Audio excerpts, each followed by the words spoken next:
Very good morning students. जैसा कि आदेशित किया गया है सभी विद्यालयों को कि आपको ऑनलाइन क्लासेस दी जानी है इस कोरोना काल में, तो मैं ब्रजेश कुमार इंग्लिश टीचर आपके सामने पहली वीडियो लेकर आया हूँ। और आज बेटा आपका टॉपिक है subject and predicate. Subject and predicate parts को समझने के लिए सबसे पहले ज़रूरी है कि हम सब्जेक्ट को समझें कि सब्जेक्ट क्या चीज़ है। सब्जेक्ट के पार्ट्स हम डिस्कस कर लेंगे और ये डिस्कस करने के लिए एक और चीज़ आपको पहले समझनी है, parts of speech. Parts of speech means प्रत्येक शब्द किस तरह से फंक्शन करता है, किस तरह से वो एक नाम लेकर चलता है। ये चीज़ जब तक हमारी समझ में नहीं आएगी तब तक हम पार्ट्स ऑफ स्पीच की इस चीज़ को अधूरा ही पाएंगे, सब्जेक्ट और प्रेडिकेट पार्ट को समझने के लिए। तो सबसे पहले देखते हैं, एक सेंटेंस आपके सामने लिखा हुआ है, अ black boy in the garden is playing cricket. अब यहाँ पर देखते हैं 1 2 3 4 5 6 7 8 9, इस पूरे सेंटेंस में 9 शब्द हैं। अब ये 9 शब्द अलग अलग पार्ट्स ऑफ स्पीच हो सकते हैं, कुछ एक ऐसा भी हो सकता है कि समान हो। देखते हैं, सबसे पहला शब्द है अ। ये शब्द का ही काम करेगा, न कि एक लेटर है, एक शब्द का ही काम करेगा यहाँ पर अ। कौन सा पार्ट्स ऑफ स्पीच है? अ एंड द, ये तीनों शब्द आर्टिकल के अंतर्गत आते हैं। तो अ आपके लिए क्या रहा? आर्टिकल। अगला शब्द है ब्लैक।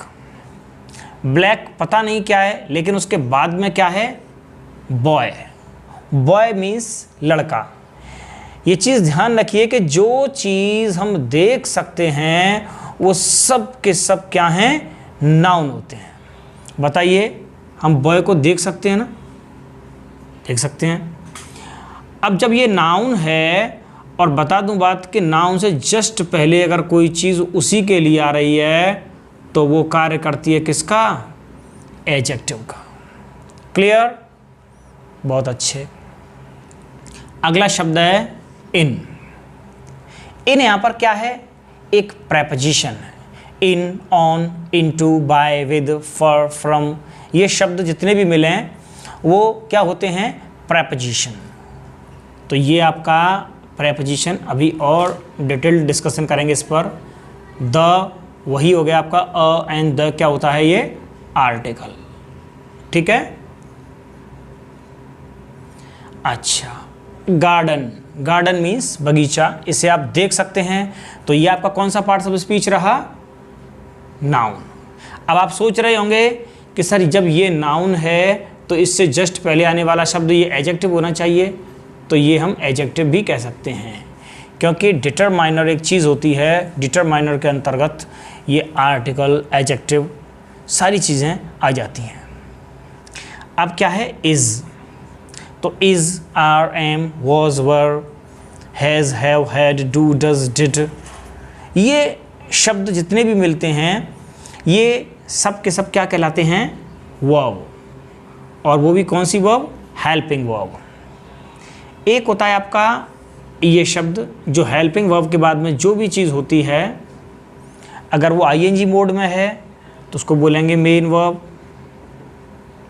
अगर वो ईडी के मोड में है तब भी मेन वर्ब। ठीक है। चलिए, तो ये आपका रहा मेन वर्ब। अब क्या है? क्रिकेट। क्रिकेट एक खेल का नाम है। खेल का नाम कोई भी हो, हम क्या बोलते हैं उसको? नाउन। ठीक है, वो आपका नाउन रहा। अब हम देखेंगे कि इस पूरे सेंटेंस में मुख्य रूप से 2 हिस्से हैं। कितने हिस्से हैं? और वो 2 हिस्से कौन से हैं?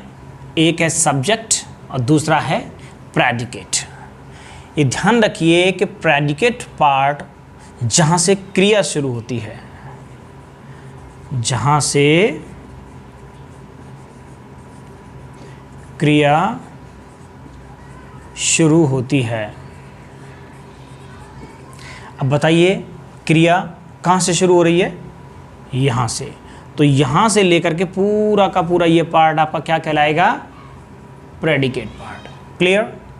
और इससे जस्ट पहले वाला पूरा हिस्सा, चाहे वो एक शब्द में हो या 10 शब्दों में, कितना भी शब्द हो उसमें, वो पूरा का पूरा क्या कहलाएगा?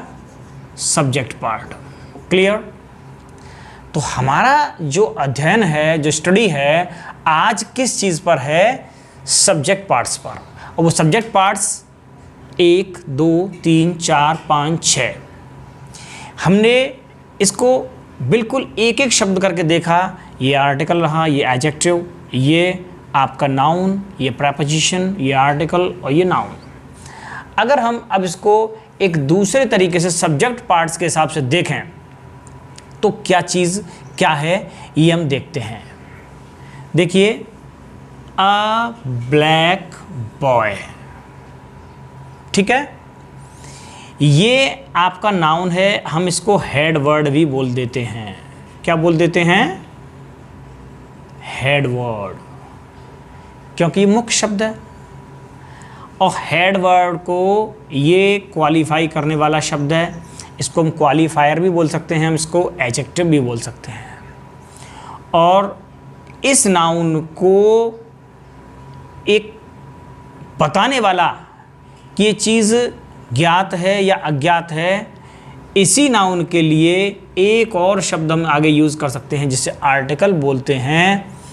तो ये नाउन को बताने वाला शब्द है जो कि आर्टिकल कहा जाता है।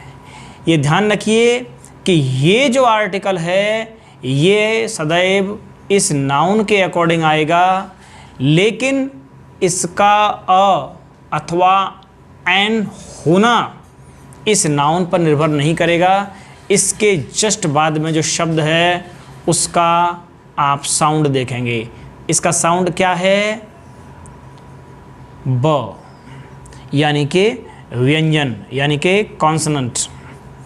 और कॉन्सोनेंट साउंड के लिए हम किसका यूज़ करते हैं? अ का। और जो वॉयल साउंड यानी कि स्वर की ध्वनि है उसके लिए हम किसका यूज़ करते हैं? एन का। यहाँ पर ये बी यानी कि व्यंजन की ध्वनि है, इसलिए अ आया है। ये अ इसकी ध्वनि की वजह से आया है, लेकिन ये अ इसके लिए आया है। क्लियर? अगर यहाँ बॉयज़ होता तो हम अ का प्रयोग नहीं करते।